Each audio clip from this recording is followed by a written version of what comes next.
So I was, true story.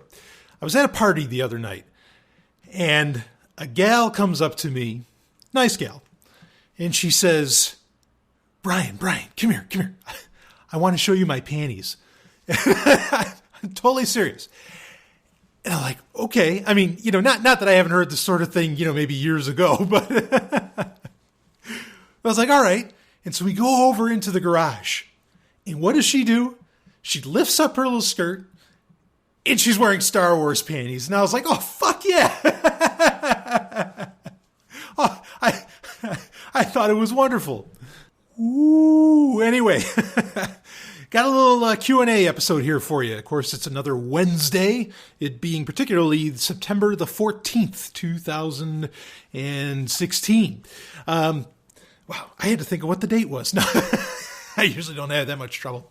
Anyway, so I got some exciting things to talk about here, some interesting questions to get into. Again, I'll try and keep this as brief as possible, keep it around an hour or so. Hopefully, at some point, maybe they'll get to be a lot less. But yeah, we'll keep it about an hour here. And I've actually got, later on when we get more into, it seems like there's kind of a setup happening where there's a couple tech questions and then there's sort of a philosophical or personal question. And we're going to get into a pretty deep philosophical and personal question later on. So, look forward to that. And it has to do with the family and some of it has to do with me. So anyway, hopefully people will enjoy that. Of course, you ask your questions. You can ask them through Patreon. The Patreon Messenger is a great way to get in touch with me. You can also ask them through, you can ask me on Twitter. You can ask me via email, and if you want to just mention it's for Patreon Q&A somehow, that's fine, but you don't have to do that. But anyway, some really exciting, super exciting news actually is that all of you, Patreon listeners, you may have gotten an email just yesterday. That would have been Tuesday the 13th, which, man, new Dune book came out yesterday, Navigators of Dune. If you want me to talk about my thoughts on the Brian Herbert / Kevin J. Anderson Dune books, you can send me a message and I'll talk about them. But otherwise, I won't right now. But a new Dune book, the new Gillian Anderson book came out, which, and I mean that Gillian Anderson is in the one from the X-Files. She has a great trilogy running, and the trilogy, or at least the third part, came out yesterday. So excited about that. But anyway, but also the most exciting is that now you should have gotten an email from Patreon giving you a custom RSS podcast URL, podcast feed that you can plug into any podcast app you have. You take your pick and you can put it in and it works. And it's I called it the Sovryn Tech Double Secret exclusive feed, Double Secret, which that's an old joke. The term double secret is an old joke that when I worked at PAR, of course, PAR PAR had some contracts with the government, and of course, when I started with them, I wasn't an anarchist. But anyway, we used to kind of walk around and crack a joke about being double secret, on some of the stuff that we were dealing with at the time. But anyway, it largely in jest. But you should have gotten the access to the custom feed for the double secret, which is all the Patreon episodes. Of course, it's just the subscriber content. And that's really exciting. And now understand, as far as I get it, as far as I can see, as long as you're a Patreon subscriber, you can use that RSS feed. As soon as you stop being one, your custom feed gets cut off. And the feed is different for everybody. That I can confirm, is that everybody gets a different feed. Now, I'm going to talk a little bit about this in episode 193 this week on Sovryn Tech, because YouTube just came out with a community feature, which I think is in direct response to everything that Patreon's doing, because Patreon has the community feature, which I mentioned in episode 192 is phenomenal, because I have people sending me content through that. In fact, content that, isn't meant to be shared in all this. I mean, it's really wonderful, but only Sovryn Tech patrons have access to it. It's just a fantastic little system. Patreon, especially with this custom audio feed. Now, with the RSS feed you're getting, if you haven't set it up already, or if you just became a Patreon subscriber this week, which we're adding on new subscribers, new patrons every single week, and I'm honored to have you. And thank you, of course, to all the patrons that have been around for some time and the new ones, because you make this content possible. You make Sovryn Tech really what it is in many ways, because you afford me more time to put into these things. So it's a real honor and a privilege, and I really appreciate it from all of you. But anyway, if you're new to this and all that, you'll know that those features are there to be able to get in touch with me and interact with the show and all this. So anyway, this is huge. The ability to, I've said this for a while, that really what has to happen in podcasting, because podcasting is the absolute future of entertainment. And it actually speaks very well in many ways of the original creators of radio content, from over 100 years ago, because they were really ahead of the game, and there's interesting things that you can, if you read, old newspapers and old stories, and I mean really old, we're talking, on the order of almost 100 years ago. When 75, whatever, when television started, hitting the scene, there was a lot of people that had a lot of interesting comments about radio. They had a lot of things to knock about television itself. And reading those, you end up with just a fascinating perspective of the way people thought about radio and about television, because not everybody thought television was a great idea. Now, any new technology that comes around at any given point, this is very true. It is considered heretical. It is considered a terrible thing. Some people might even claim it was Satan. In fact, there was, I mentioned a couple episodes ago, I believe it was, on Sovryn Tech, maybe it was episode 191 or 190, where I talked about how at a certain point in my youth, my family ended up becoming Adventists, Seventh-day Adventists. Now, there's some very famous Adventists that actually took advantage of radio as a medium when radio first started. We're talking very early parts of the 20th century. And I'm trying to remember the guy's name, Richard something, but anyway, he is super, super, in Adventism, this guy, and we're talking 1910s and all this, this guy was a really divisive character, in the 1920s and all this, because he was taking the message of Adventism, he was taking the Bible to radio. But most Christians at the time, including a lot of Adventists, thought that radio was of the devil. It was this terrible, terrible thing. And now this guy has entire, Bibles dedicated to him, at least within Adventism. He was a really big deal.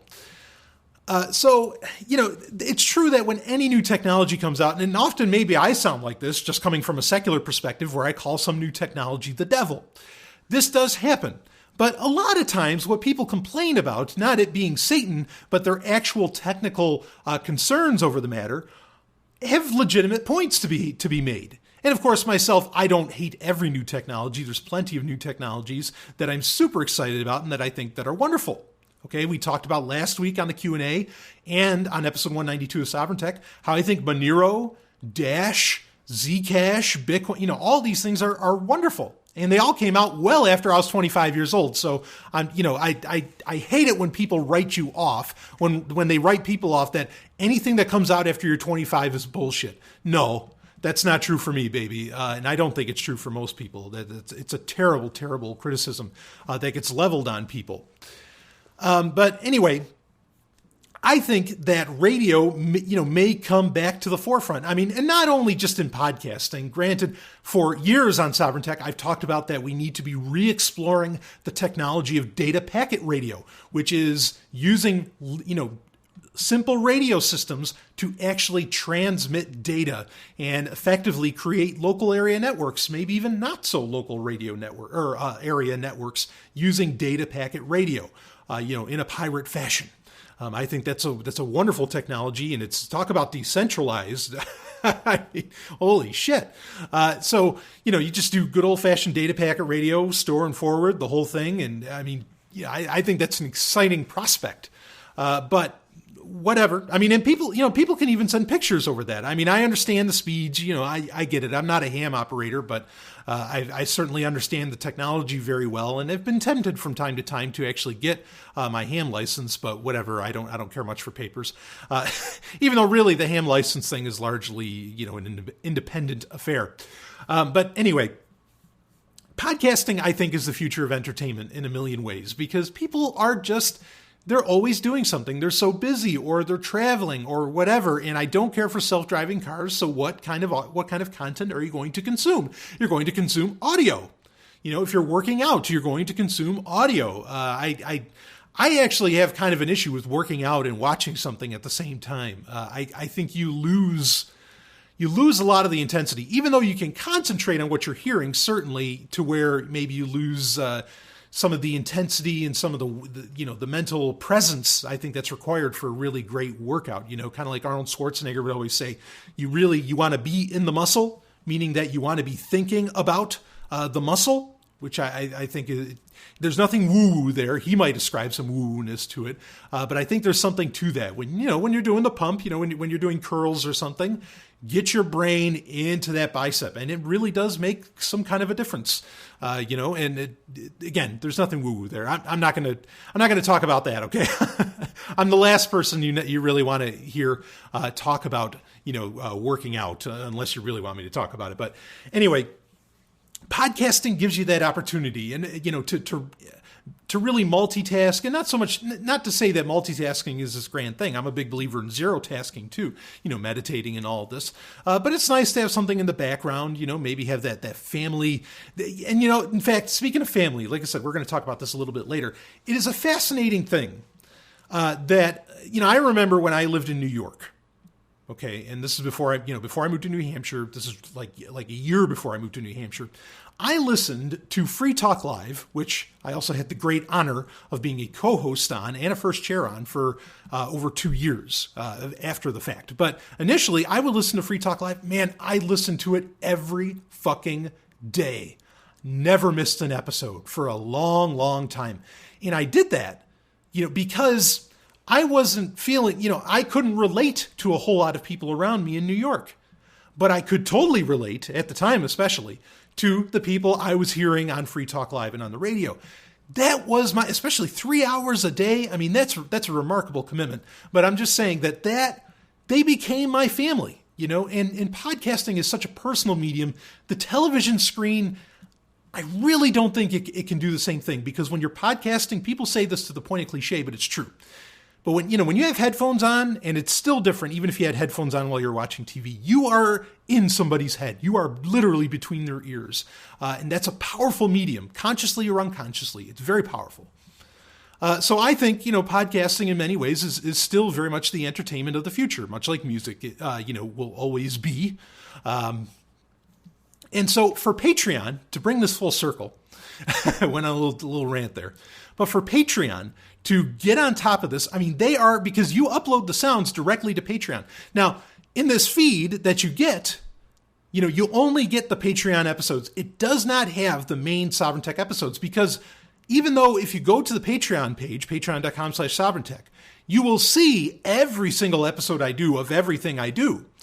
Even though you will see that, the points where it's the main episode, those are wholly different. Those I share from SoundCloud, and they appear in the Patreon page. They appear on the page, and you can play them from the page. That's why I like using SoundCloud for my podcast, because it integrates beautifully everywhere you go. Like, there's no bullshit. You don't have to worry about, can they play it from here or whatever. You really, again, I don't like this, but it seems to be true. You cannot really link people away from where they are. Like, people are just too into playing it where they are. And I really experimented that for a good year and a half of trying to lead people away from whatever platform they happen to be on. And in my opinion, it largely doesn't work. They want it right where they are. And so the beautiful thing about SoundCloud is it puts it right where they are.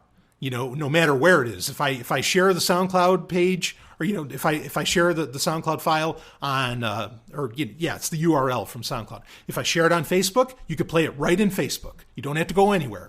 If I share it on Twitter, you could play it right in Twitter. You don't have to go anywhere. Same with Google+, even though I don't share on Google+ anymore.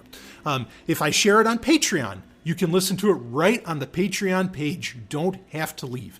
That's really important.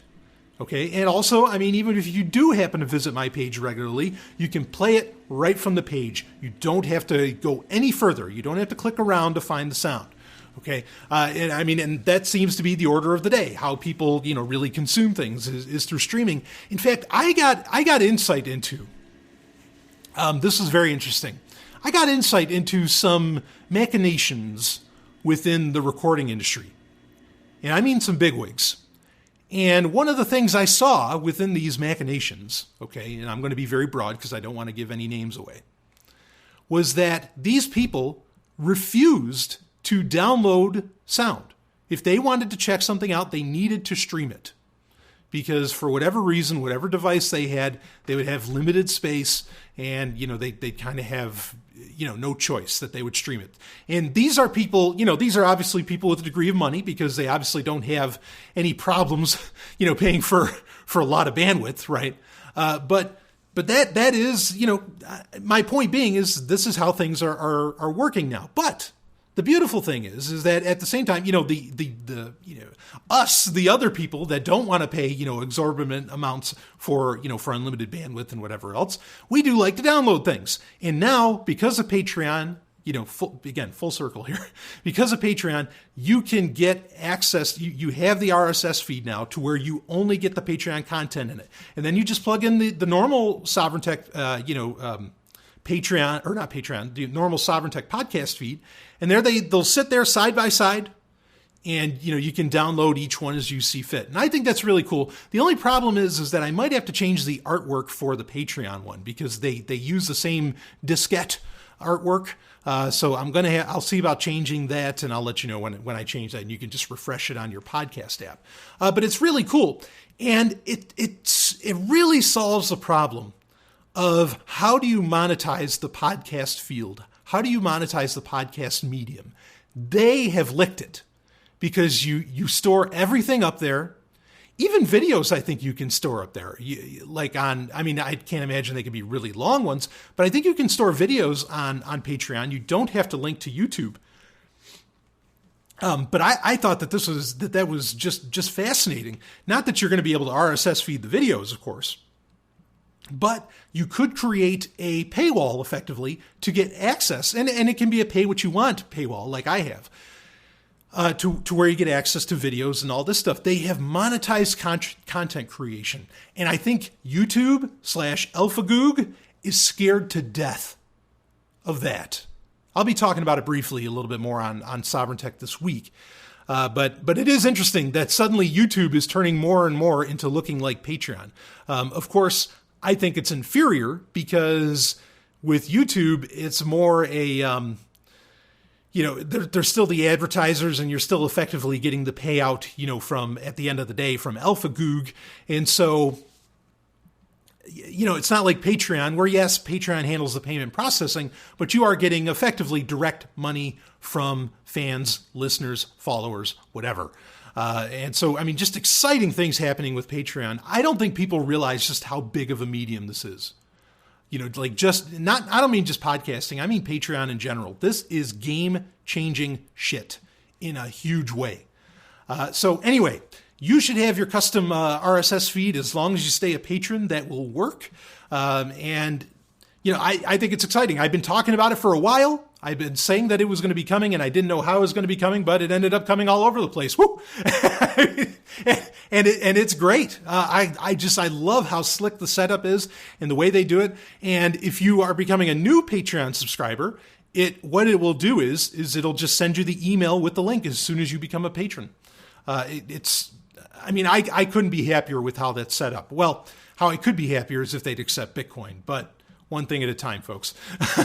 I have gotten in touch with them about that, about accepting Bitcoin, and considering that they use Stripe, I don't see why they can't start taking it right now, but whatever. Otherwise, aside from the Bitcoin thing, I think Patreon is a tremendous, tremendous service, and it is really creating the future of entertainment in a lot of ways. I've got another story that I'm going to talk about that's kind of Patreon related in episode 193 of Sovryn Tech, where a guy is making a mod for, and I'll go into more depth on Sovryn Tech, but a guy is making a mod for The Sims 4 to where you can have full-on orgies. It's I forget exactly what they called it right now, but it's called the sex mod or whatever. And man, like you can do anything on that. The guy's doing $1,000 a month on Patreon for developing this. And he set his goal at, give me $900 a month and I will do this I will quit my job and I will work on this mod full time. And it's paying off. And it looks like a good time, baby. Woo. Well, anyway, listen to episode 193 of Sovryn Tech to hear more about that. So, but this is really, really changing things. I am so ridiculously excited about this. And for all the people that have waited, I think, to maybe not become a subscriber until there was an RSS feed, or all the people that have had a hard time downloading the episodes, problem solved, folks. Problem solved. The custom RSS feed works really great. And, in fact, actually, real quick, I'll answer a question. Some people, I got some emails, and I was saving it up to talk about it in a big special about apps and software. But some people asked me, because I've talked about UWP for Windows 10. Now, again, I'm not recommending necessarily using Windows, okay? There's a time and place, perhaps, for that sort of thing under the paradigm we live in today, okay? But obviously, first and foremost, I recommend use Linux, use BSD, whatever, okay? But, I did the polls, and most people that listen to my show, they use Windows. There's the facts. What else am I going to, why wouldn't I, if I want to tell you about new software, why wouldn't I appeal to that audience, considering it's the bulk of my audience? Okay, and I understand why, and that's okay. So anyway, some people ask me about, if there was like a great UWP podcast app, and there is. It's called Grover Pro. Grover as in like near, far, and all that. That Grover, Super Grover from Sesame Street. I love that character. I had a little plush toy of it when I was a kid. But Grover Pro, you have to pay for it, but it's totally worth it. In fact, it even has, one way that people are solving the, donor exclusive content, like Puke and the Gang has the private channel lounge. What they do is, and I think Brett Venat also puts his stuff behind like a password protected paywall of sorts with School Sucks, though he has a Patreon as well. I noticed, or what they do is they're password protected. It's like username and password protected for the feed.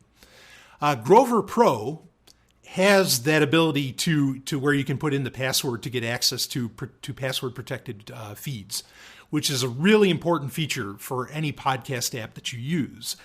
So I recommend Grover Pro, and obviously if you use Windows Phone, it's a UWP, so it instantly works with Windows 10 Mobile as well. So it's an awesome app. I've tested it out. I use it. And what's there's a lot of great features about it and I know other podcast apps can do this, but on the desktop, it's got to be the best one out there. Because you can just stream a podcast. You don't have to download it. You can just stream it, and you can stream it at the, at like 1.8x or 2x or 3x or whatever you listen to podcasts at. Which I have, I'm curious. I've asked this before, and some people said they listen to me at 2x. I think I speak, especially in the normal episodes of Sovryn Tech, I think I speak so fast.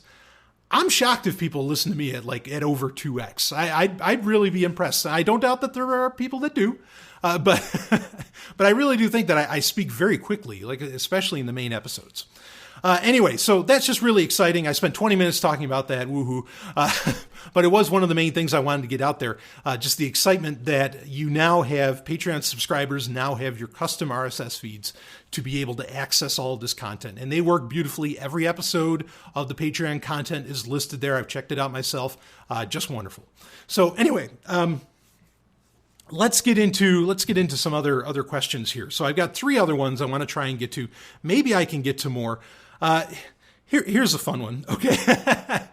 Last week, people really enjoyed this. I got a lot of great response out of this one. I talked about because I got asked about it, and I'm only going to do your questions here.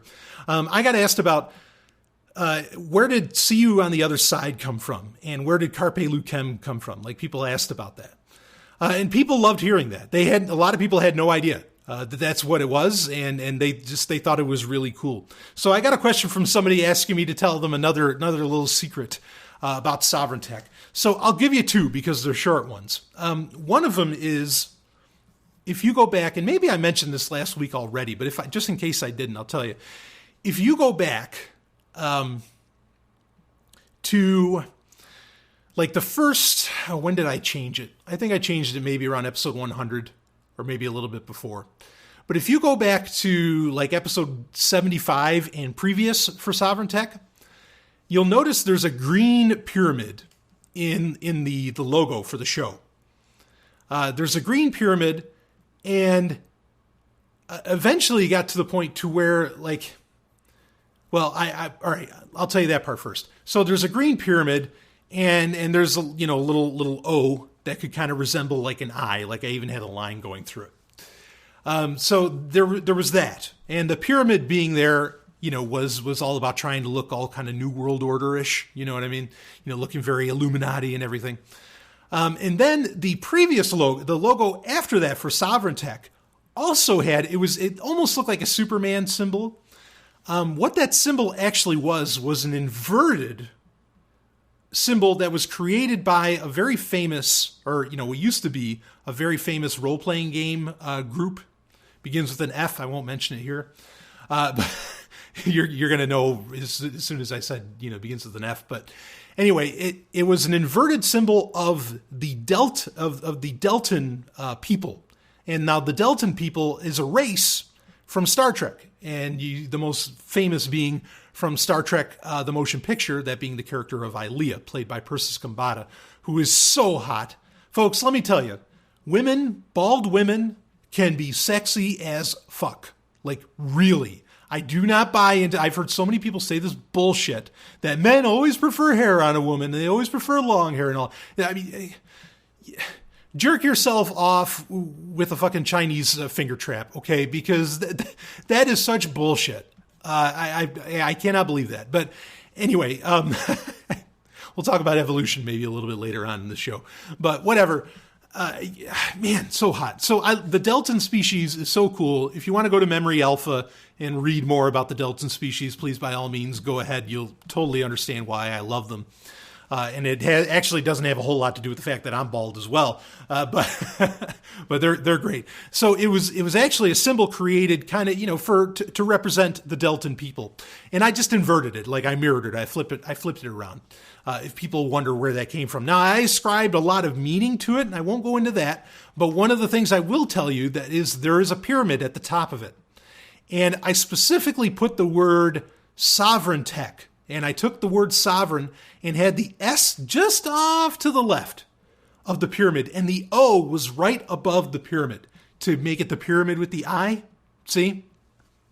So I did that. Now the symbol for Sovryn Tech is just the resistance symbol. It's the Omega symbol, which is in technology, it's an electronic or an electric. Blah, blah, blah. In electrical engineering, it's a reference to resistance. It gets used on, all the various schematics and everything. In the 70s, it was a symbol for the anti-war movement during Vietnam, because it makes sense. It's resistance, right?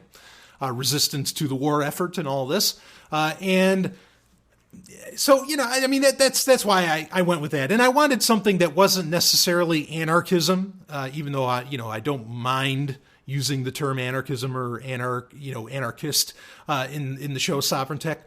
But anyway, that's the new symbol. So no Illuminati there, unless you want to say, well, that's the symbol of Darkseid, from the New Gods, in DC Comics. And okay, if you want to do that, but I can assure you that wasn't in mind. Maybe I was thinking that it was the upside down horns symbol, but. So anyway, there's a little secret about Sovryn Tech. Oh, and I was going to tell you one other one. This is the short one that I was going to tell you about some of the things you might not know that you're listening to in Sovryn Tech. The closing music that I've been using for over 100 episodes now, which is, the Peter Gunn theme, the Spy Hunter music right at the end. So I use a metal version of that. And a lot of people might not realize, and I love this. So I'm probably going to lose a lot of listeners right here. But a band I really like is Saliva. That's the name of the band. They had, the famous song Click, Click, Boom. I don't give a shit about that song. But some of their other stuff I really, really enjoy. I listened to all their albums. They just had their new album Rise come out about a month ago. I thought it was fantastic. But anyway, the band Saliva, actually, for the PlayStation game Spy Hunter that came out, what was that, 2003? I think 2002, 2003, something like that. They did a cover of the Peter Gunn theme, where it was, and that's Peter Gunn, of course, with two N's at the end. That whole thing. So everybody who loves that music, who loves that end theme, and people really do love it, like they totally dug it. They didn't realize it because they probably hate the band, but they've been listening to Saliva for years now. And I think that's so great. I love a lot of those bands. In fact, I just recently heard they're called butt rock. That's the name of it, where it's like this really polished grunge. And I dig the name, butt rock. I dig that label. It's way better than calling it post-grunge alternative, which is generally what it gets labeled as. But I love all those kinds of bands. Seriously, I'm a Nickelback fan. Dead serious. I've talked about that on Sovereign Tech in the past. But a lot of those bands, Breaking Benjamin, I enjoy them. I mean, I enjoy, what's also known as cock rock. That's a very long used term, which is pretty much any metal or hard rock that has to do with sex. I mean, that's my number one kind of music. Butt rock doesn't necessarily get into those realms. Not necessarily. Sometimes it does. It's one of the reasons I like Nickelback, is that they are happy to sing about sex in a very positive way, which is a rarity today, especially in the metal scene, I think. So whatever. Anyway, so there's another secret for you. Who's doing that metal cover of the Peter Gunn theme? That would be Saliva. There's even, you can go to YouTube and you can look it up, and there's a point where, Josie is singing to it and everything. And it's actually a pretty cool song. I like it. All right. So now that we've wasted 30 minutes on all that, let's get into a couple other questions. We've got a tech question here, and then we'll get into perhaps the more philosophical one. So I'll read the question here just to be specific, but let's see. What are your thoughts about eliminating the national power grid? Ooh. My idea would be regional, local, or private options. I'm still reading the message here. The Southwest could rely heavily on solar options. The Northwest could rely on geothermal. The Plains states have wind potential. The Midwest and South could rely heavily on hydropower. Additionally, thorium reactors are safe with no long-term waste and can be downsized to home use. So great question. And of course, I mean, if I were to add on to that list, I would say the Northeast could rely, which it does already, rely largely on, on hydroelectric. Or maybe did he already say that? Did he already mention that the Midwest and South could rely heavily on hydropower? Well, I mean, the Northeast could do it too. So, which, if you've never heard of Niagara Mohawk, I mean, now it's National Grid. But yeah, I mean, that's a huge deal to have hydropower. And in fact, there's independent places. Let me just say that absolutely, I agree that if you went local and more regional, bioregional perhaps, in the way you applied technology, I think you're in much better shape. I do not agree with the idea of a national grid for a whole bunch of reasons. I mean, you can get into privacy concerns, and those are easy. That's the low-hanging fruit, to really knock the national grid on about. But going with perhaps bioregional, I'll give you an example of how well this actually works. Is that there is a town in upstate New York called Ilion, and it's actually part of like a tri-town little area. There's Ilion, Herkimer, and Mohawk, which it's by the Mohawk River, so you get that name. Herkimer comes from General Herkimer from the Revolutionary War, blah, blah, blah. I know all that history, but I won't get into that here. And Ilion, well, to give you a little bit of history, Ilion is actually a very famous little town in upstate New York, because when the mafia started getting cracked down in New York City, a lot of them moved to Ilion.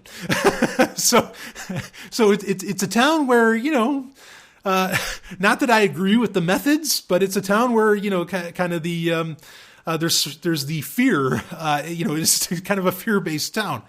But anyway, so that whole area actually has an independent power company that is still, as I know, at least last time I was there, that is independent from National Grid, which bought out Niagara Mohawk, which was its own major power company at the time, but got subsumed by National Grid probably about 15 years ago.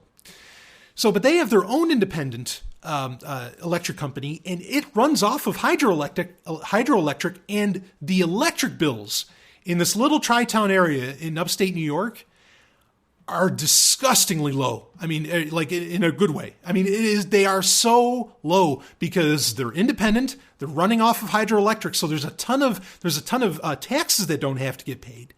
But again, I mean, it was phenomenal. In fact, I had family that lived in Ilion and Mohawk. I mean, just kind of that whole tri-town area. I had family that lived there and some friends. And sometimes, even though I enjoy when the power goes out, I actually really like it because pretty much you get left with, well, what are we going to do? Well, let's have sex. Awesome. Okay. Seriously. But anyway, when I was a kid and I didn't always appreciate as much when the power would go out, now I love it and it doesn't happen enough. We would often go to, because sometimes it would go out for days, especially in upstate New Like when there's a really bad snowstorm, and we would go to, family or friends or whatever that lived in that little tri-town area because they would still have power, because what they were running, it was a totally different setup. So I thought, that alone actually speaks to the importance of not having a national power grid, because what happens in one spot, you could go down the history of all this stuff to where, you have the great brownouts, that would happen across the entire state of New York at times, and that would affect New York City in particular. It's so important to get away from the national power grid. And I'll tell you though, what Tesla is creating, like with their home batteries, we talked about that. Whenever they first got announced, I think it was a little over a year ago. It was the opening story for an episode of Sovryn Tech. Those are great ideas in theory, but the way that they're going to get used and sort of the power that they're laying out and all that are not so great, I think, in reality and in practice. Really, like the purpose of Tesla's home batteries that they are selling is, in my opinion, to offset owning a Tesla car. Like it is just preparing for that future to where, the power grid can handle charging perhaps multiple Tesla cars in a home where, you have 3-4 people, you have kids growing up and all that are going to start driving cars and all this. This is one of the arguments made against the electric car, was that the infrastructure, the power, the national grid, the power infrastructure, at least within the US, would not be able to handle everybody charging their cars, everybody having an electric car. It just wouldn't, and it still can't. So this is a problem. For a lot of new technologies that people get excited about, they don't realize that a lot of not so much the legacy technology, but the legacy designs, the legacy setup of said technology will not allow for a lot of the new technological developments to come into play. They just won't. I am all for this, the idea of getting rid of the national power grid for a million reasons. But it speaks to a bigger issue. Regardless, I'm not getting into what I think about geothermal and all that. I will say, thorium is a big deal that people are ignoring. There's that great documentary called Thorium Remix, which I recommend checking out. Nuclear power, this is one where a lot of people are a little kind of touch and go, even environmentalists. In fact, there's a lot of famous environmentalists. I can't remember the name of the documentary now where they covered it, where a lot of environmentalists that have been big deals for decades have come out now and said, we were wrong about nuclear technology. And in fact, they would also come out and say they were wrong about solar potentially. Because not that I'm against solar, but like sort of the idea that they were saying is that a lot of the advertisements for solar, and I could be wrong about this. I'm friends with a great guy, a guy I just love, who I actually got to meet through the show, and it's wonderful. And he could probably set me straight on this if I'm wrong about it. But I remember the documentary, or that the claim effectively is that coal companies are paying for the advertisements for solar technology because they know that in the end, most of the planet, that being anywhere where anywhere that isn't California or Florida, perhaps, is going to, cannot rely upon solar and solar alone. Now, we're not talking about, setting up solar satellites and beaming it down through microwave energy, from space or something. We're talking about, having, at your house, having a setup with, solar panels and all this. But that actually the solar movement is not a sham, but it's not everything it's cracked up to be. So he may correct me on that, and I am open to him doing so, because I know he's an expert, like he is an expert of experts in that field. And I really should ask him first about that. But I didn't want to necessarily get into, the viability of all these different technologies. I do just want to say that a lot of these, environmentalists are now coming out and saying, no, we need to be exploring nuclear technology. And nuclear is it has a bad rap. Like now they've gotten to the point with nuclear where you can actually burn up the waste inside the plant itself. So you don't need to go storing that waste anywhere else. You don't have to toss it into space or whatever. We do have some waste that is a genuine issue. But there's solutions to this that exist now. So, and I know people are going to bring up Fukushima and all that. Again, these are plants that are, decades and decades old, okay? And what happened in Japan is a tragedy. But they are decades and decades old plants that if there wasn't so much legislation due to the environmentalist movement, and government existing in the first place to where they can call those shots, due to so much regulation, they never were able to implement the new technologies. They were never really able to explore thorium. Like there's such that situation, yes, it speaks bad of nuclear, but it also speaks bad of government and of regulation that kept things from getting, that kept developments from coming into play. Really, it's cliche to say it, but the free market could have solved that issue. And like funding new technologies and allowing new technologies to come to the fore could have really solved that issue. It's a huge fucking problem that nuclear research pretty much died. Like in 1980, around 1980, I think, and maybe even a little before. But anyway, like the emailer mentioned that, thorium could be done down to the household level. And people were thinking about this, 40, 50 years ago. There's the Ford Nucleon. Why was that car? It's a car. It was a car that was being designed. Why was it called the Nucleon? It's because it had a fucking nuclear reactor in the ass end of it. And this was serious, so there's a lot of potentials for that. Of course, if you read the works of Isaac Asimov, he talked about that, how like even cars, he had flying cars in some of his, some of the robot novels and all this. And each one of them, if I remember correctly, some of them had, little nuclear reactors inside them. So that's something that's worth looking into. But I think to get into the more interesting aspects of this, well, before I do that, okay. So wind power, I think is a wonderful thing. Unfortunately, wind power is being thwarted by a whole bunch of people, not just government. And I don't agree with putting a bunch of, wind farms, as they're called, where you put a bunch of, windmills and, gigantic, wind turbines out to sea. I don't agree with that and I've talked about this before, and you can call bullshit. If you ever hear an environmentalist, tell you that we should be building wind farms off the coast or out in the ocean and all that, you can go tell them to go fuck themselves, because what you can bring up to them is say, no, the research is in that when you put wind farms out, along the coast or out to sea, it actually creates false ecosystems, and it kills off a lot of the more wild ecosystems within the ocean. Like it creates false coral reefs, and then that creates a whole other situation. Like you actually fuck with the ecosystem when you do wind farms out to sea. And if their whole concern is we got to take care of the environment, you just screwed the environment. You messed with how other animals eat. You're going to mess with how humans eat. You do the fishing industry and all this. They create a gigantic clusterfuck, ecological clusterfuck. When environmentalists talk about doing that, that is not okay. All right. Now, building them on land and all this stuff, yeah, rock and roll. And there's a lot of that, and I've lived nearby them, and I think it's beautiful to see that kind of technology in action. But a whole bunch of people complain and say, oh, that's an eyesore to see these wind farms. So fuck you. I mean, yeah, value is subjective, and if you think it is an eyesore, all right, whatever. But I think it's a gorgeous thing to see human ingenuity in action. And a lot of homes in certain bioregional areas, and that'll get back to our my main abstract point here. A lot of homes can have their own windmill, a smaller one at that could do a pretty fair job of powering the home and running a lot of different things.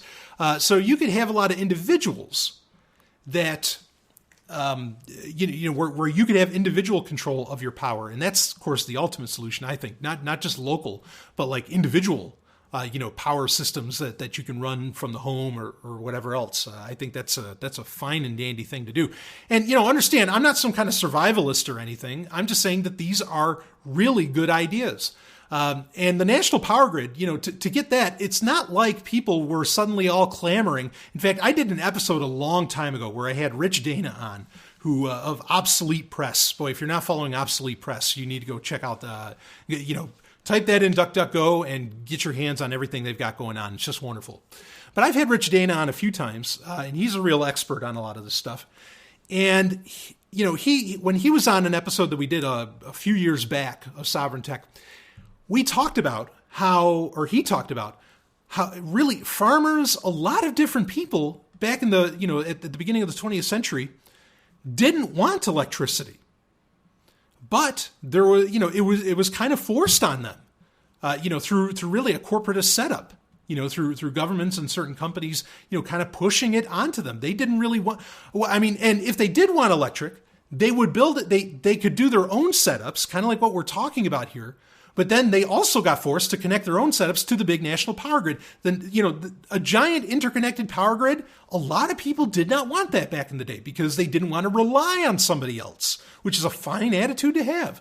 There's a thing to be said for division of labor, but fine. The division of labor creates independent, power systems for homes and farms and whoever else, to be able to take advantage of. That's a division of labor. Division of labor doesn't mean that someone else, you have to connect to somebody else's power grid. Understand the national power grid is really, it's one more grand attempt at centralization. Now, the email brings up a greater point, I think, that really needs to be explored, in that this is true, I think, for a lot of technologies, to where a lot of technologies need, not all, but a lot need to pay attention to bioregionalism. Bioregionalism is just simply that certain areas, like he went down the list, the South, the Midwest, the plains states, where everything's just flat, the Northwest, the Southwest, all these in the Northeast and all that. All these places have very different weather conditions, even different, soil compositions, like all kinds of, they're very unique. And there's points where they change these things. And what's ironic is that the government does do a lot of regulation based upon, and a lot of classification based upon these different bioregions. Governments do this all around the world. Yet, companies, and largely due to this insane desire for just massive growth, don't seem to really pay attention to that at all. For example, Tesla. Teslas. I'll admit it. I am in awe that there are so many Tesla charging stations in the Northeast, including within New Hampshire. I'm not so much in awe because there's Dartmouth, and there's a lot of libs there, a lot of liberals. But the idea of the driving car, the self-driving car, I should say, you are in for a real surprise when you try to have those things work in the Northeast whenever there's a good snowstorm or whenever we have a fair winter. And I mean fair winter as in, we're getting 6 to 2 feet, 6 inches to 2 feet of snow on a weekly basis, right?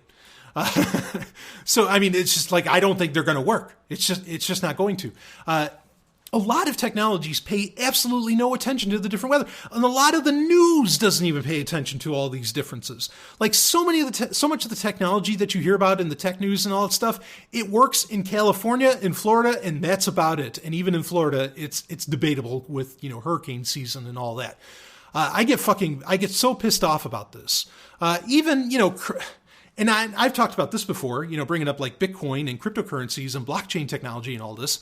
I think it's wonderful, but Bitcoin, there are areas of the world where Bitcoin may not be the best solution. There may be parts of the world where Monero may not be the best solution for a currency or something.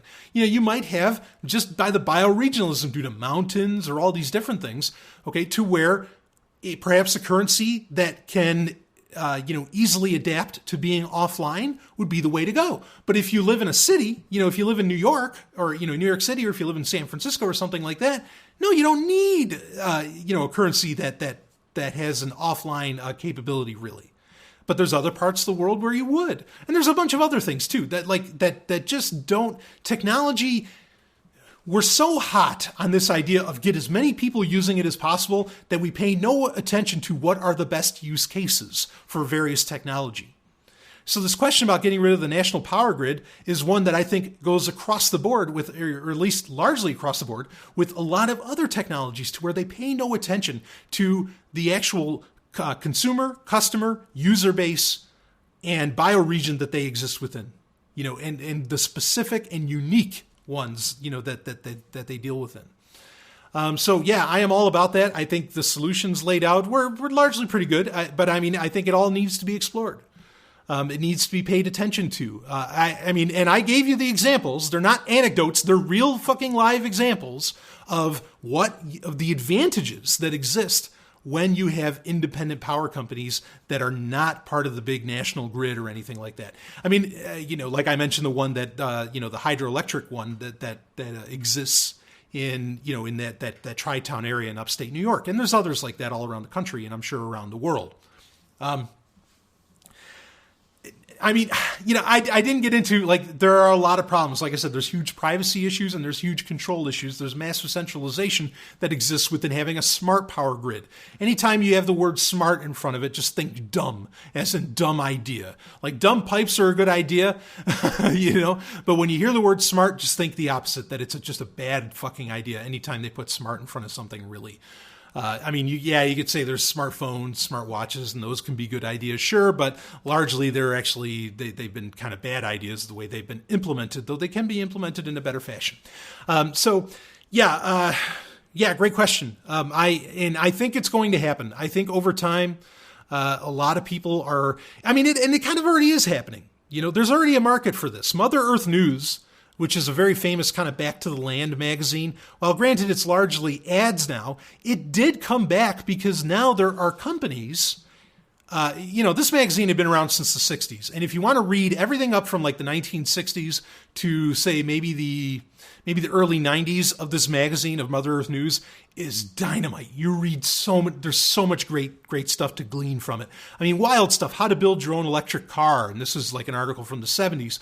How to go dumpster diving even. Not that I do that, but some people, whatever. It's just amazing what you could learn in those magazines. Mother Earth News is phenomenal. A lot of people say, well, it started off as like a hippie liberal thing. Well, so what? Hippies were really were, and in many ways are, unless it's kind of like the pseudo hippie thing today, but were and really are, they're the original counterculture in America. And I think that's so important. They're the original rebels, before technology became the rebellious thing.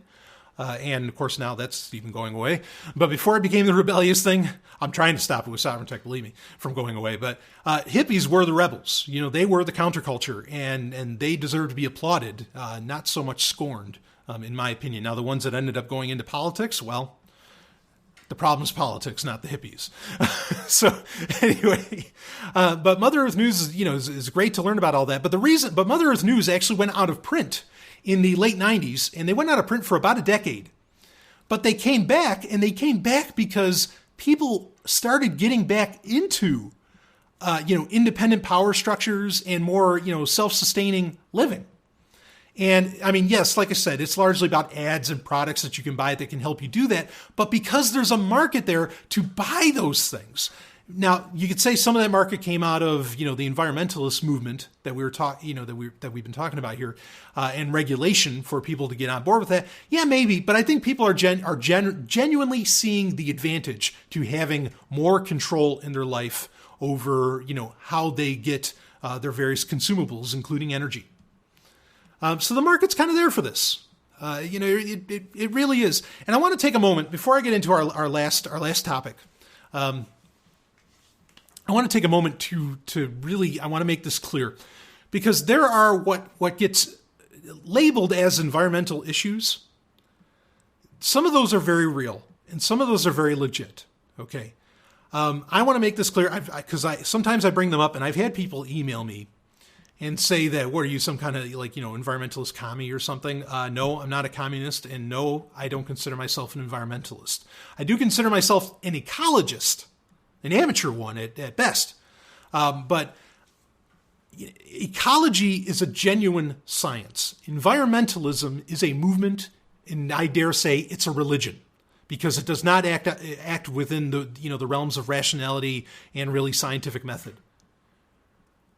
So whenever I use the word environmentalism or environmentalist or something like that, usually, I do mean it as a pejorative, as many people that listen to the show do.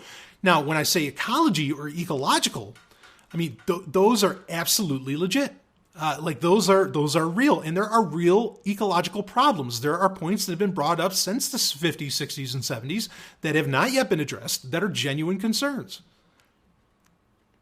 As far as what part humanity has in either creating or even being able to solve any of it, that's a whole other argument instead. But please don't confuse me for being, one of these environmentalists. But there are some genuine concerns out there. But those genuine concerns are backed by science, and the science of the environment is ecology. That term needs to come into use more. I talked about that 100 episodes ago, literally 100 episodes ago of Sovryn Tech, that needs to be a thing, and it wouldn't hurt if it did. So I am all on board with that. A lot of the, low energy technologies and all this different stuff that has come out of, say, like the energy saver, regulations and implementations that come out of the environmentalist movement and all that. A lot of these things are just great engineering ideas in the first place. Yes, you want, things to be low energy. You want things, to not consume so much. You want technologies that are efficient. That is a good thing. That is at the heart of engineering itself. That's okay. These aren't like bad ideas. There's some that are, that go too far in that, I'm not going to go down that road, but that's a good idea. And also understand that a lot of these environmental technologies, and I wouldn't go so far as to say that there's some kind of conspiracy theory going on here, but a lot of these environmental technologies are, they would really help if we were to go into space. If we were to build a private space station right now and people were to live on it, you would want to use those technologies. You would want to use those power supplies and all those devices that require practically no energy to charge or to use or whatever. You absolutely would want that.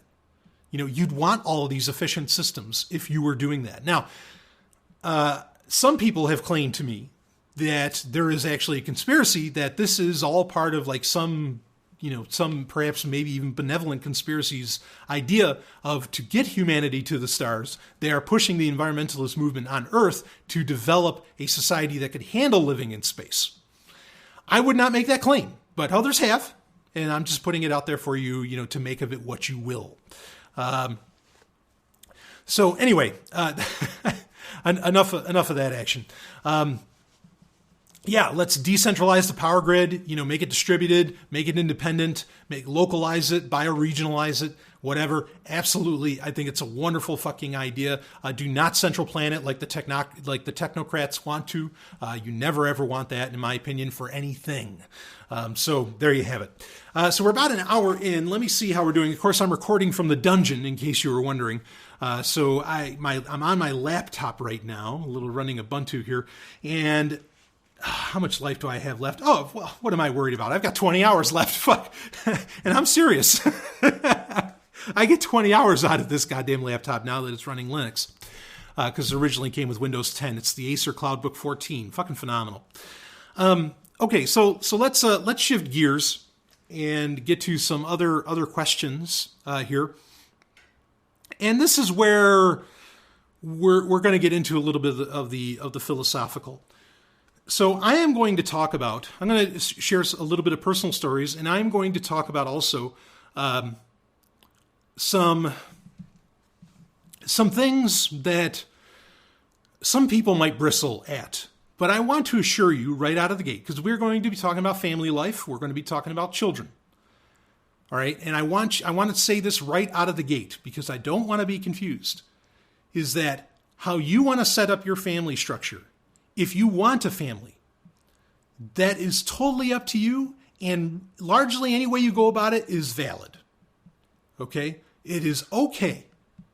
So what we are going to be exploring some very serious topics here. And I just want you to know that in no way am I condemning necessarily family life. I'm not condemning having kids. I'm not condemning any of that. You do what you do. Okay? I want that super clear at the beginning of this, because I don't want people emailing me saying, or I don't want people leaving saying, I can't, Brian is anti-family, blah, blah, blah. That's bullshit. I'm not. So I just want that. I want that clear right out of the gate, and I'm going to get into it. But I got a couple of questions here. And one is, and I'll start off with this, and then I'll get into more of the family question. But understand what I said there. I put it in context. I said, you do what you want to do. Okay. So here's the question. Have you ever stated why you didn't want kids in a podcast episode? And well, there's another question about Stranger Things in there. There was a couple questions baked in. But yes, I have watched Stranger Things. It was amazing. I might talk about that in a future Sovryn Tech. Because there's a lot of esoteric shit in that. But anyway, so yeah, did I ever state why I didn't want kids in a podcast app? I think I've talked about it at some point, and I'm pretty sure I've talked about it on Free Talk Live. Not that I expect.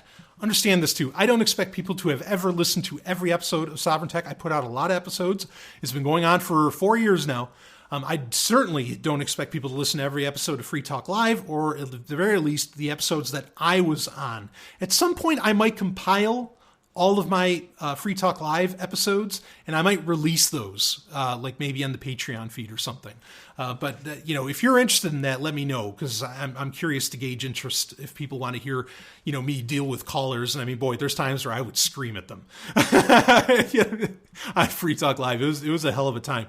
It was great being on Free Talk Live, because a lot of people said actually that was the only show that they listened to still of Free Talk Live, was when Stephanie and I, the lovely and hyper intelligent Dr. Stephanie Murphy, and I would be on with Mark Edge. And now some people say they don't listen to it anymore. And it's up to you. I'm not knocking Free Talk Live at all in saying that. I'm just saying that, I'm honored, and it was an honor to be on the show. But anyway, so let's see. Did you ever state why you didn't want kids? So I'm going to answer that. And then I'm going to get into the second question about the family unit. Okay. So why don't I want to have kids? Well, let's set I'm going to get a little personal on you. My own personal life. So when I was very young, I can remember for a long time knowing I didn't want to have children. Like I knew that. And I come from a family of, as far as kids go, I come from a family of 5. Okay. I have one sister and I have 3 brothers, and then there's me, and I am smack in the middle. Okay. I was born, in 81, and I'm right in the middle between the 2 youngest and the 2 oldest. I just always knew I didn't want to have kids. I can remember, and you can say that this movie inspired it. No, because I said it before I went and saw the movie. But I remember going to see a movie. This would have been the early 90s, maybe, called Bebe's Kids. It's an animated film, kind of a black comedy. Very funny film, very strange movie. I'll say that if you ever watch it. But I enjoyed it. Anyway, and I remember going to it before saying, to my friend, yeah, I don't ever want to have kids. Maybe I want to get married, but I don't even think I want to get married. But I don't want to have kids. Now, some people right out of the gate are going to psychologize me and say that it is because, my parents were not very good models, blah, blah, blah. And that's why I don't want to have kids, because I don't want to repeat the trauma. Well, half of that all of that is right. I just don't know that that's the reason why I don't want to have kids. And I'll explain that more in a second. So, yes, my parents were terrible role models. I won't debate that for 2 seconds. As far as like, how to put this, I think if there was a reason that had to do with with my family that I grew up in as to why I didn't want to have kids, is that I myself, and this was true all the way up really until I moved to New Hampshire. In fact, it was one of the reasons I moved to New Hampshire. I was always kind of in fact, my mother would call me her golden boy. And in fact, she would even say that I was such a great kid that I was the reason she had two more. She literally would say that to people, like not just to me. She'd say that to like my friends. She'd say that to all kinds of people. And, I'm not going to get into, was that good of her to say and blah, blah, blah. I'm not going to go there.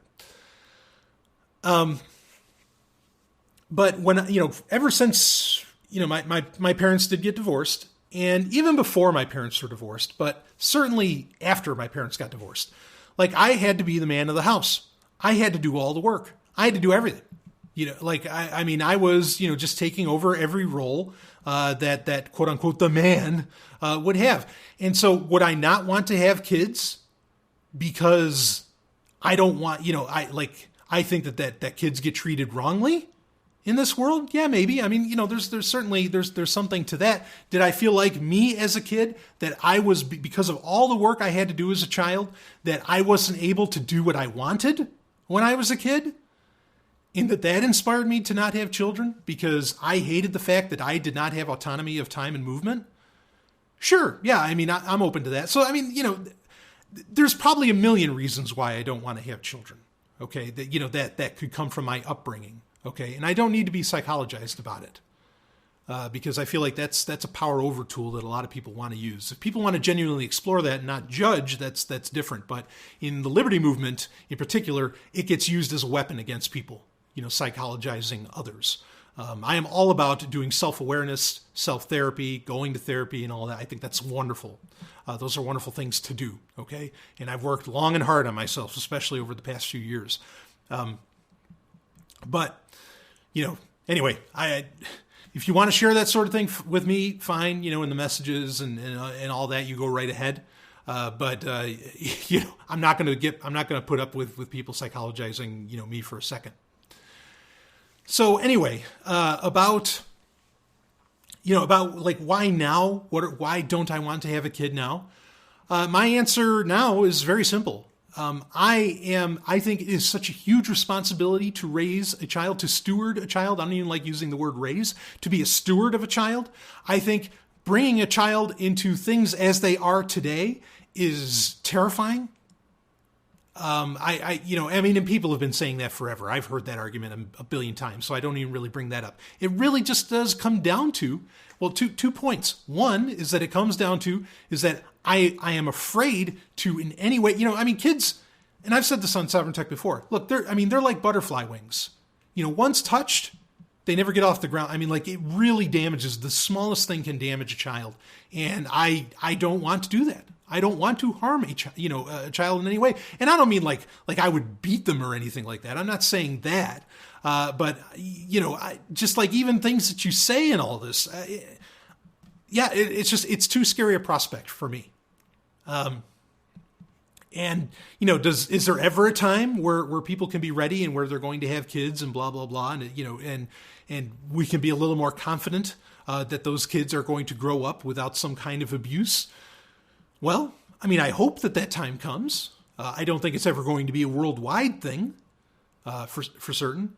So anyway, so there's that aspect of it, is that I'm actually, in many ways, I'm terrified, of harming a child in mentally, I'm not terrified. I would not hit a child.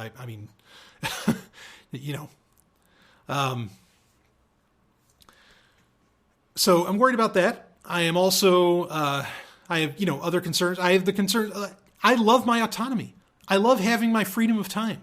I absolutely fucking love that.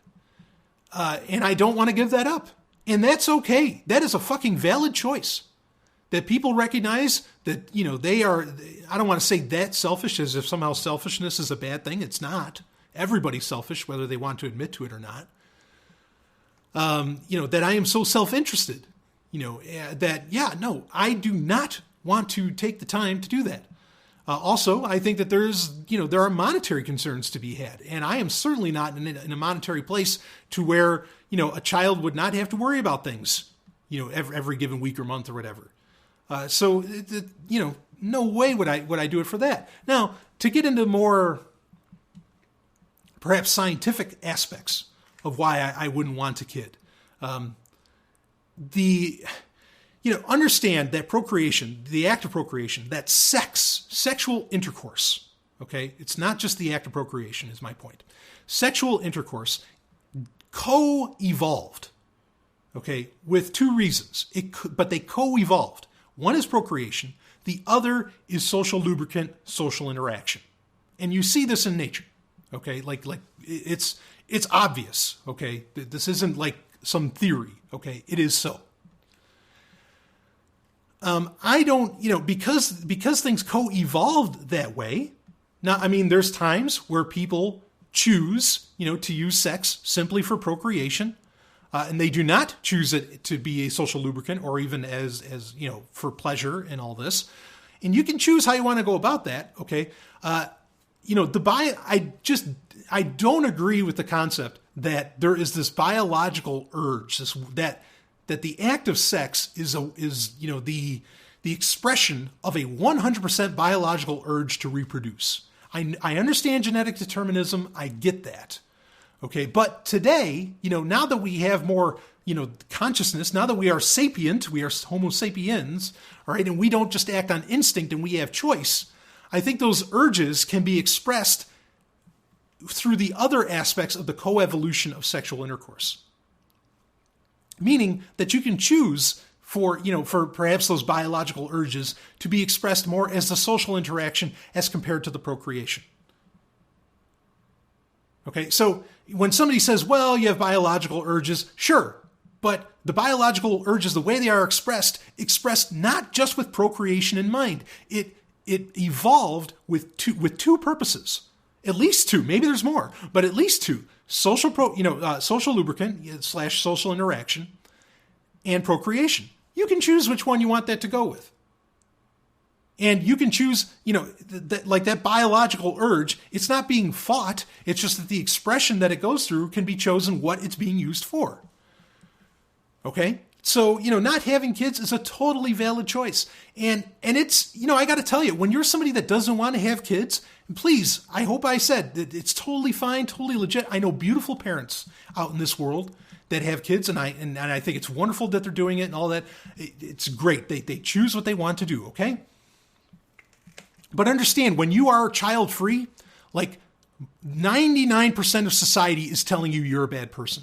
They really are. They are saying to you that, in so much marketing and advertising and all these different things, and this concept of, women have this biological clock. That's a bunch of bullshit. They don't have a biological clock. They have people, kind of telling them, hey, you're in your 30s, you might want to do this. Look, and if you want proof that the whole biological clock with women is a sham, is a fucking sham, how long did people normally live?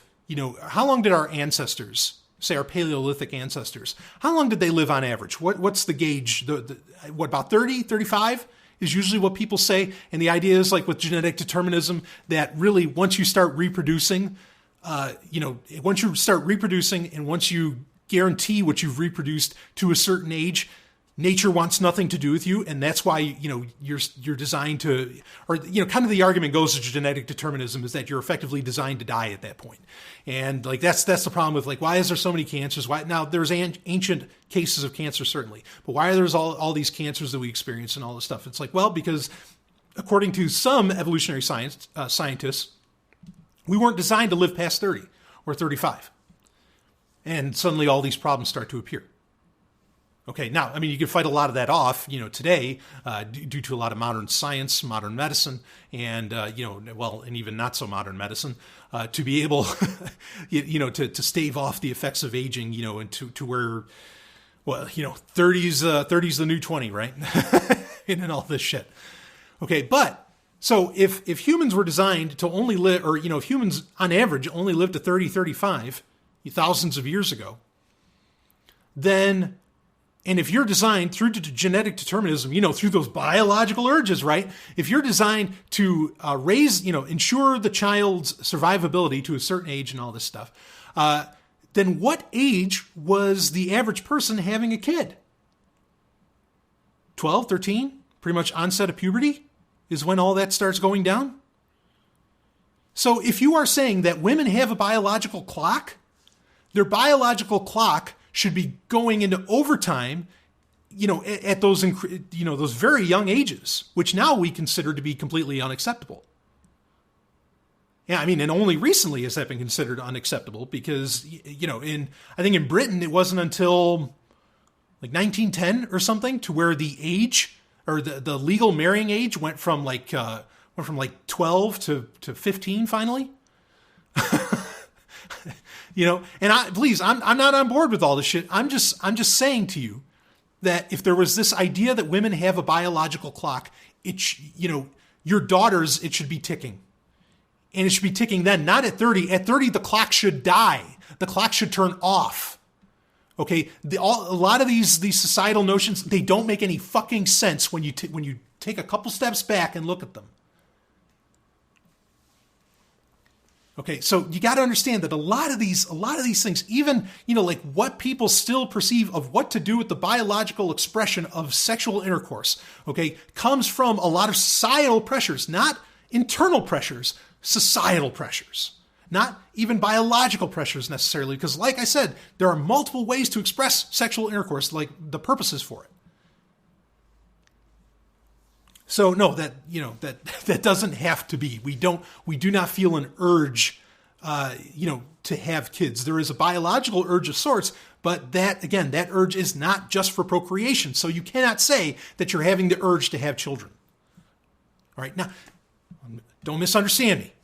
Like I said, it's okay to have kids. All right, I'm not saying you're wrong for having kids. No one's saying anything like that. I'm really not saying that. Okay, it really does. I'm admitting to you, it gets under my skin. When people ask me or even they ask Stephanie, they're like, oh, when are you having kids? Or when are you doing this? It's like, stop, please. I've made my choice. And the choice is largely based around the idea that I don't want to give up my time. I have too much I want to do. I want to have fun. What is the point to all this technology? What is the point to the dishwasher? What is the point to all this stuff if it doesn't save you time and give you the opportunity to have more leisure? Why? Why have, all these incredible, like, new creative tools to do productive achievement, which, remember, Ayn Rand said, that's one of that's the kind of the primary action of the heroic life and all this stuff, productive achievement. Well, fuck, all right, I want to productively achieve, and I like to think that I do, but I need the time to do it at the level that I want. And again, those biological urges, no, there's huge problems around that whole idea. All right. So I hope I answered that. Now, all that said, I actually raised kids for about 3 years, I raised 3 kids for about 7 years, because I married a woman, who, she had 3 kids already, and she started having children at 17. So they were very, very young. I was very young. When I was like 24 or something, I think, when I got married, 23, 24, something like that. It was, not long after I got out of the Army that I ended up getting married, and my head was just so screwed up after, I became a Christian again, and as to where I was an atheist when I went in, and, I was really confused when I got out of the military, but I've talked about that before. So I know what it's like to raise kids, and it is tough. It is tough, even if you do a lot of the conventional things that I don't agree with anymore, where, you do, where you tell them to go to bed at 8 o'clock. I don't believe in doing all that sleep training bullshit. Even if you do it the conventional way, into where you can tell the kid to come inside and all this stuff, not like where you can boss the kids around a bit, you know what I mean? Which I don't agree with doing at all anymore. Okay. I am ashamed of the kind of parent that I was. But even when you do that, all that stuff that's supposed to give you more time, as a parent, that's supposed to give you time at night to spend with your wife and all this stuff by having to go to bed at 8 and all this crap. You never have enough time. You never have the time that you want. You really don't. And, I'm going to say something, and I know this isn't true for all. I know there's parents listening to this episode right now that I have all the respect for in the world, and I know they did what they did out of very conscious effort, and they were right on. If there is the idea of being ready to have kids, I think they were. But I think a lot of people, including in the liberty movement, I think there's a lot of people, or in the peaceful parenting movement and all this, I think there's a lot of people that their baby was a mistake. Not saying that any life is a mistake. I'm saying that they did not intend to have a kid. It was a backseat of the car situation or something like that, and I'm not judging you. I am just saying that that's how it happened. And now, ex post facto, they are getting involved in like peaceful parenting and liberty and all this different stuff. And I think a lot of them are doing it because it puts them into a community that perhaps will help them take care of their kid. It gives them tools, I think, that they feel will, how to put this, that, I don't know, like they know that how they're doing things and perhaps how they were raised just doesn't work. And you could say that's a net benefit, sure. But my point being is that really a lot of people that are big into parenting, especially in the liberty movement, didn't mean to be. They didn't intend to be. It's a hard pill to swallow, but I think it's a fact. And it gets annoying, particularly, especially at like liberty events and some other places where these people are constantly hounding you about having liberty babies, which I've already talked about in Sovereign Tech a million times. It is one of the most insensitive, not just to me, but to the children. It is one of the most insensitive and horrendous ideas ever thought of. That you are going to have kids for the purpose of them bringing more liberty into your life? Fuck you. You go be the rebel. Don't you tell that kid what to be. You go do it, motherfucker. If that kid decides to grow up to be a status, well, that's what happened. Okay? But it's their choice. It's not for you to tell them that they're going to go save the goddamn world. You go save the goddamn world. Boy, another thing that gets under my skin. That shit just drives me up the wall. People talk to you about liberty babies. Fuck that shit. You can have kids and please raise them, have them experience, see what libertarian life is, or, liberty styled life and all this different stuff, be a good steward to them and allow them to explore the world like most schools don't, homeschool them or unschool them, whatever you want to do. All that's fucking great. I think that's wonderful. Okay, I'm not saying that that's a bad thing, but I'm telling you, if your concept of the reason that you're having kids is so that you raise some kind of like great generation that's going to end the state, you're an asshole. You are an asshole. And I mean, I'll judge you on that right here. That is not okay to have kids, with a purpose like that. Because you expect something of them. You expect nothing of your children. Ridiculous. Anyway. So yeah, I hope I answered that. That's my whole shtick on on why I don't want to have kids. Again, I don't want to lose the time. I am concerned over the my own ability. It's such a stress. Like I'm so concerned about making sure that a kid grows as healthy an environment. Not that there's anything wrong in the environment I live in. There's nothing wrong with it. But just to where. Yeah, I'm that concerned, over the upbringing of a child that I wouldn't want to touch those butterfly wings, once in the wrong, and I mean that metaphorically, in the wrong way. And I mean, well, anyway, that's enough on that. So let's get to the second part of the question here. Wow, we're going in an hour and 20 minutes. This is a lot longer than I was expecting. So here it is. Why do you think people have a fetish for the family unit? They say ridiculous things like society will collapse without the family.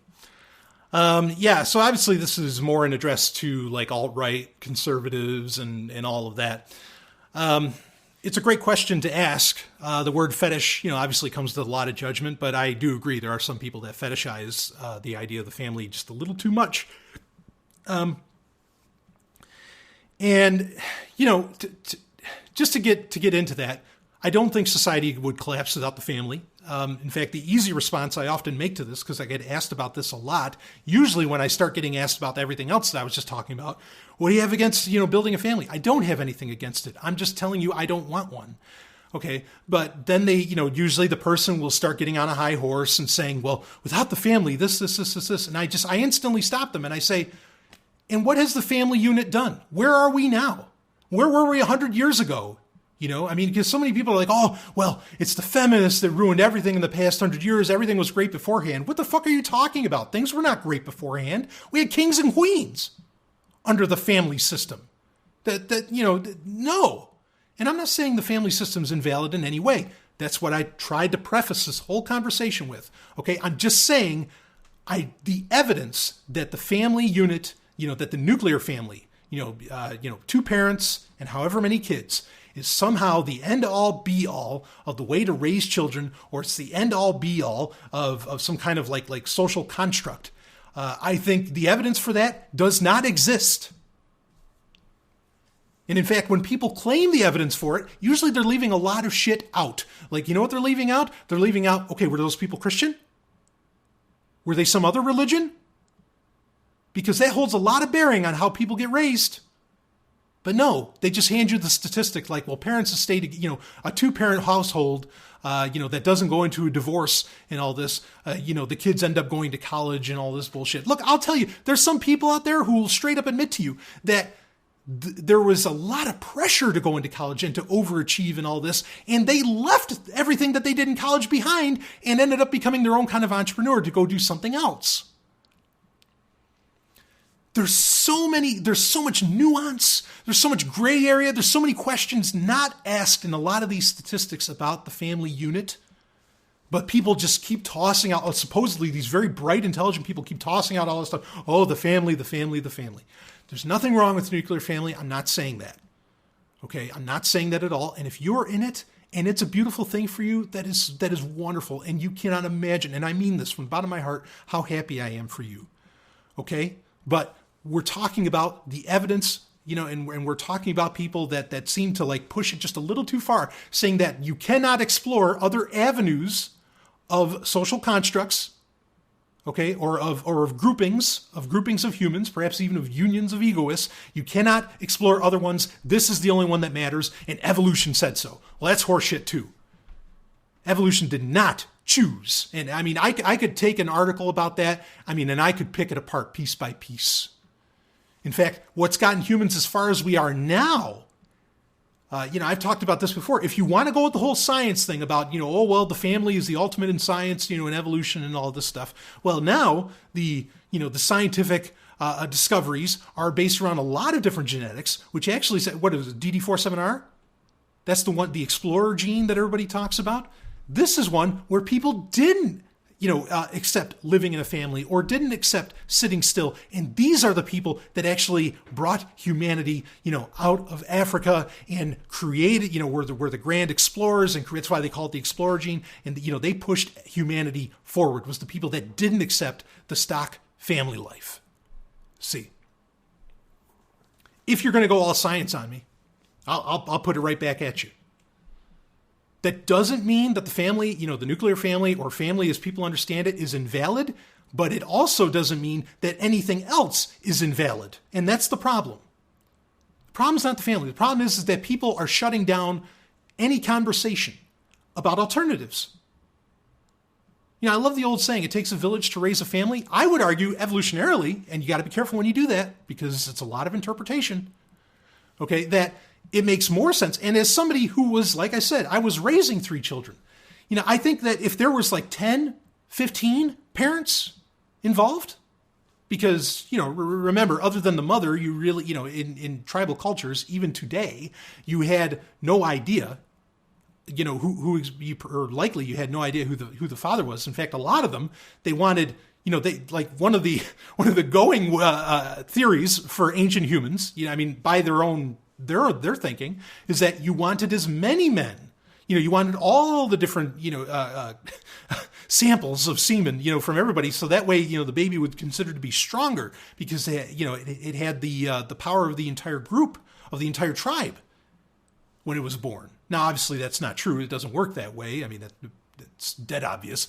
Okay, but I think there's something to the fact that when there isn't so much this, I think if the idea of exploring households with more than two parents, because I also don't buy that like kids are, I mean, it's the age old argument, nature versus nurture and all this. I think that the evidence stands far more that it's all about nurture. And that's another topic for another time, but just where I'm coming from. So then, what happens when kids are stewarded in a home by four parents instead of two, 5, 6? Keep going. Do the parents then also have full autonomy and more time because, like attention that a child needs, and I totally believe that, can be more disseminated or, more separated by different adults involved. Nobody argues that a lot of people say, well, there's a nuclear family, but not many people really argue that at one point that people used to live in extended families to where, aunts, uncles, grandparents and all that would all be living in the same house and everything. I would argue, this was at a time when you had a lot of the great leaps, perhaps in civilization, if you want to, accept that narrative. Perhaps those leaps were possible because, everybody was having kids, but then, but then there were so many adults to take care of the child in the home itself, and so many, and to pay attention to the child and all this, that everybody was, potentially happier. The living conditions may not have been better, but everybody was effectively happier, and they were able to, get in on that whole productive achievement a whole lot more. Maybe. I'm just saying maybe. But this is the problem, is that, this might be shocking to some, but this is the problem, is that nobody explores this stuff because the conversation just gets shut down instantly. Whenever you talk about, exploring family structures that outside of the nuclear family or even the extended family, like alternatives, what happens then? Because again, like I said, I'm not saying there's anything wrong with the nuclear family, okay, and that family unit, but what world are we living in? Even 100 years ago, when supposedly family were still held up as being a paragon of virtue, okay, what world are we living in that somehow it's better off? Or that somehow it's like this pristine, perfect paradise? I don't buy it. I don't buy it that the nuclear family is what you build society on. Not at all. I'm not saying there's anything wrong with it. I'm just saying that there are alternatives, and I would love to see the research on those alternatives. Now, is it okay to experiment on children with that research? No, of course not. But this wouldn't be necessarily the intent would be I guess how this could all happen is that, you have families where there are multiple lovers within the family. It's polyamory and all this stuff, right? Which is fine, whatever. And a couple of them decide to have a kid, but then they're all in the house and they all raise the kid. What happens? It's not wrong of the adults to want to get involved with, or, to want to interact in that way, as long as everybody's on board and saying, okay, you two can have the kid. And, the other 4 of us, or however it works out, 3, 4, I don't know, we're going to be here. We want to be a part of the kid's life. We're all parents here. I wonder how that would turn out. And there's nothing wrong with trying that. I think there's something wrong with having kids to specifically experiment with that. I think that's an issue. But if you want to have kids, no one should stop you. So as far as why, now really to get into the question, why is the family unit held up as this big deal? Well, I think it's, the nuclear family, to understand its origins, I don't think it's an evolutionary construct. I think it is a social one. And we talked about, it was either last week or the week before, we talked about that ancient order of priests, right? The first guy that took a mushroom. And that's where statism and hero worship and all this different stuff came from, right? I think what happened is, and you can find this in the language, within human languages you can find this, is that the terms, the word wife means property. There's terms all around the world where what you call children and what you call a wife and all this, it's directly tied to property. And what I think started with the nuclear family And, maybe this is like where the idea of inbreeding and all these different things really came from, that, royal families are big on and whatever. And bloodlines, right? The whole concept of bloodlines. I think that came from, you had this original priestly class that, only they could see all the wild shit going on and only they could survive taking the mushrooms or whatever. And they started like kind of a bloodline. And that's where it all started, because otherwise, and again, this is my theory, all right? Otherwise, kids were raised by the entire tribe, by the entire village.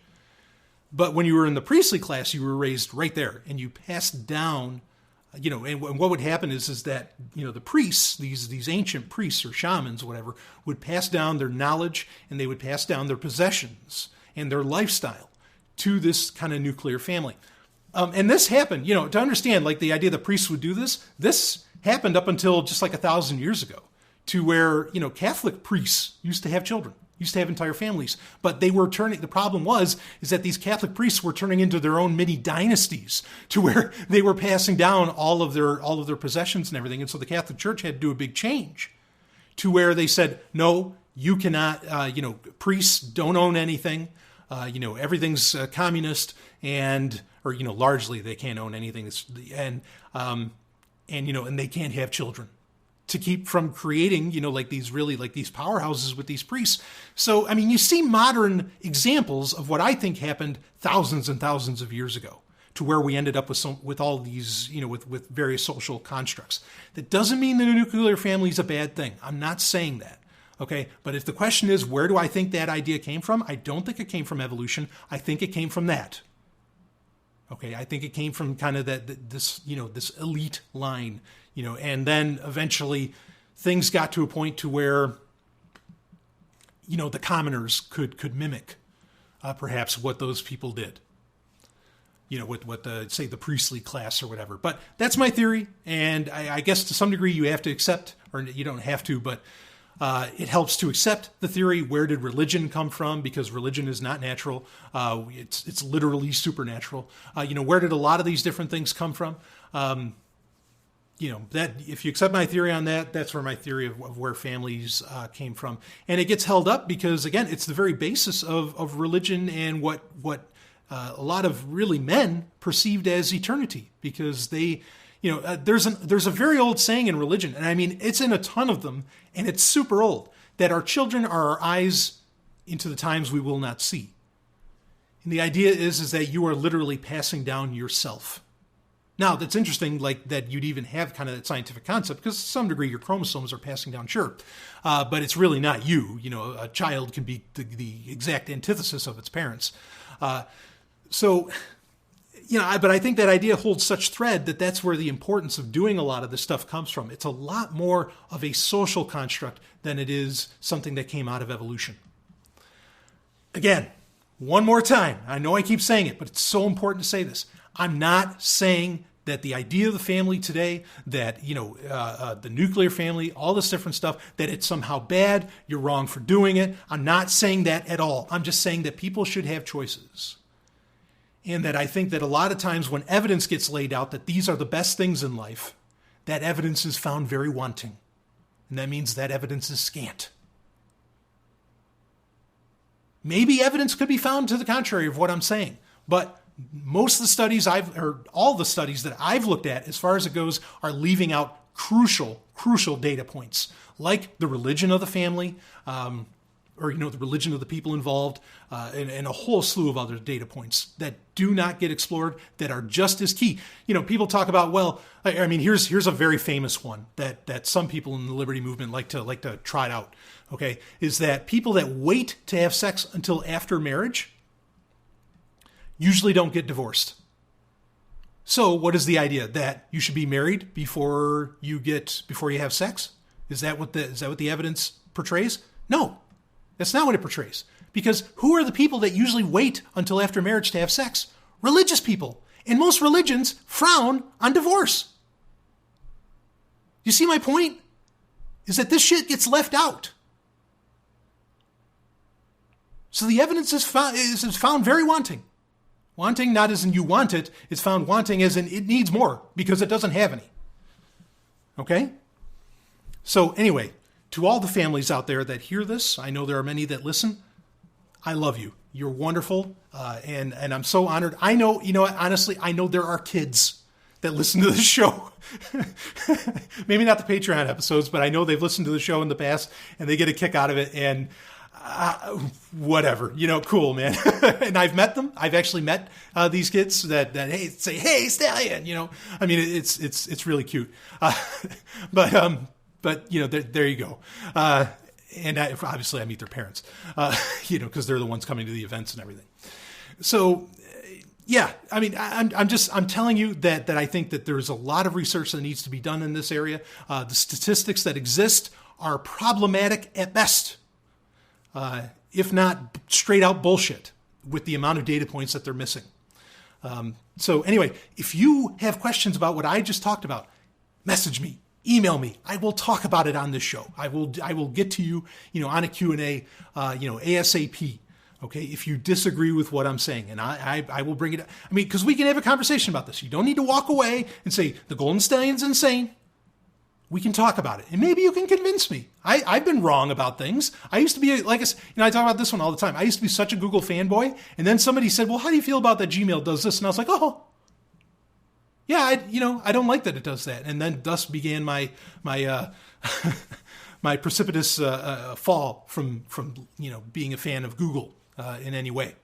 And so, my mind can get changed. Please feel free to engage if you wish. So anyway, enough of that. Enjoy the custom RSS feeds, and yes, each one is different. And have a good time with those. And I'm glad that you're going to be able to listen to me at high speed now and download it far more easily. It's a real honor to be between your heads at least once or twice, maybe even 3 times a week. I'm not sure if I'm going to release any other episodes this week. I've got a lot to do here. But anyway, enough of that. So I'll see you in episode 193 coming out Saturday. And of course, there will be a new episode of Sex and Science Hour on Friday. So carpe lucem, everybody. Woo-hoo-hoo. I'm not crazy. I'll see you on the other side.